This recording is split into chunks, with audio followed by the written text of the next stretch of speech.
खंड कृषि अधिकारी बापोली की टीम गांव के अंदर खेतों में जा रही है और किसानों को फसल अवशेष प्रबंधन की जानकारी दे रही है, जिससे बड़ी संख्या में क्षेत्र के किसान अपना जो धान की पराली है उसे अब जलाते नहीं है, बल्कि उसका अन्य कार्यों में प्रयोग कर रहे हैं और खेतों में वह खाद के रूप में भी प्रयोग कर रही हैं।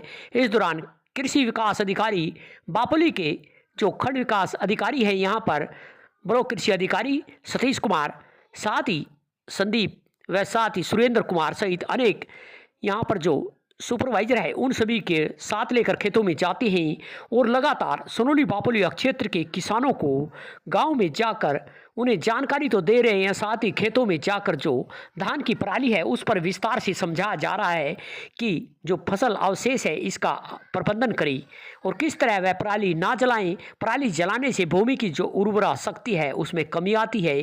साथ ही वह किसानों को समझा रहे हैं कि धान की पराली है उसके फसल अवशेष प्रबंधन करें, उसे खेत में ही जुताई करके उसे मिट्टी में मिलाने से वह जो है गोबर की खाद की तरह काम करेगी और आने वाले समय में जो है रासायनिक खादों का कम प्रयोग होगा और जो पैदावार होगी उस फसलों की पैदावार भी बढ़ेगी। इसको देकर यहाँ खंड कृषि अधिकारी सतीश कुमार, सुरेंद्र कुमार एडीओ सहित यहाँ पर सभी अधिकारी गांव के अंदर किसानों को तो जानकारी दे रहे हैं, खेतों में भी विस्तार से समझाया जा रहा है कि किस तरह वह पराली है उसका फसल अवशेष प्रबंधन करें और खेतों में ही उसका वर्मी कंपोस्ट की तरह प्रयोग करें, ताकि आने वाले समय में जहां रासायनिक खादों की कम मात्रा में प्रयोग तो करेंगे ही, साथ ही इसका गोबर की खाद की तरह यह प्रयोग होगा और फसल में पैदावार भी बढ़ेगी। आपको दिखाते हैं क्या कहना है किसानों का भी जो फसल अवशेष प्रबंधन कर रहे हैं। साथ ही यहाँ पर खंड कृषि अधिकारी सतीश कुमार भी आपको जानकारी देंगे।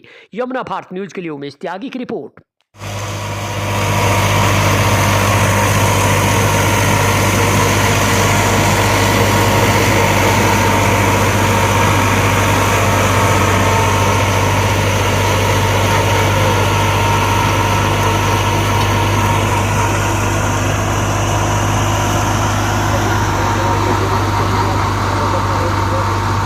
देखिए किसान भाइयों, मल्चर के द्वारा गेहूं की बिजाई, जीरो बजट खेती और ज़मीन का जैविक कार्बन और कंपोस्ट पुराड़ का विकल्प, इसमें एक तीर से कई शिकार। सभी किसान भाई इस बारे में अपनी राय दें। ये योगिंदर त्यागी, नीरज त्यागी गाँव हतवाड़ा से इनके खेत में ये मल्चिंग की जा रही है और गेहूँ बीजे जा रहे हैं। और ये रमेश प्रजापत रक्षड़ा से हैं जो अपने ट्रैक्टर से मल्चिंग कर रहे हैं। धन्यवाद। नमस्कार किसान भाइयों, मैं संदीप त्यागी। हमने पुराड़ की समस्या को देखते हुए अब की बार एक नया विकल्प ट्राई किया जो कि हमने पंजाब से सीखा है। तो उसमें हमने कंबाइन से हार्वेस्टिंग कराने के बाद दानों की और एज इट इज़ उसमें हमने खाद और बीज फेंक के इसमें और मल्चर द्वारा मल्चिंग कर दी है, जिससे कि आप देख सकते हैं खेत में कि मल्चिंग से पत्ती जो पुराड़ है धानों की बहुत छोटे छोटे टुकड़े होके और एक गेहूं की बीज के ऊपर एक लेयर आ गई है, जिससे गेहूं को ढक लिया है। और उसके बाद हमने इसमें पानी लगा दिया है और अब इसका पानी के संपर्क में आने से बीज जो है नमी लेके जर्मिनेशन स्टार्ट हो जाएगा। और जो है कंपोस्ट जो हमारा ये पुराड़ पड़ी है इसका कंपोस्ट बन के और इसको खेत का जैविक कार्बन बढ़ेगा और ज़मीन में सारे पोषक तत्व जितने हैं उनकी पूर्ति करेगा। तो ये किसान भाइयों, ये जो पुराड़ की समस्या है ना बाहरी किसानों के लिए, भाई आग लगाने से पर्यावरण की भी दिक्कत हो, हमारे मित्र कीट जलते और ज़मीन के पोषक तत्व नष्ट हो जाते हैं। ये एक तीर से कई शिकार है, ये रामबाण इलाज है। आप समझ सकते हो, आप देख सकते हो, और बिना कम खर्चे की खेती है। आप मात्र 1200-1500 रुपये के खर्चे में और ज़मीन का जैविक कार्बन भी बढ़ाओगे, पोषक तत्वों की पूर्ति करोगे और अच्छी फसल लोगे। अच्छा, इसका हमारे पंजाब जहां हमने ये देखा है, सीखा है, तो वो किसान कई साल से इसको कर रहे हैं। वहां हमने बात की तो उन्होंने बोला कि इसमें एक और प्लस पॉइंट है, ये फसल गिरती बिल्कुल नहीं है, क्योंकि ये जो कंपोस्ट है ये उसकी जड़ों को जकड़ के एक लेयर बना लेगा और उसको जकड़ के पोषण भी देगा और इसको गिरने से बचाएगा। तो सभी किसान भाई इस विकल्प को जरूर से जरूर अपनाए और पुराल की समस्या से निजात पाए और पर्यावरण की वो बचाने में अपना सहयोग दें। धन्यवाद। राम राम जी, मैं रमेश कुमार।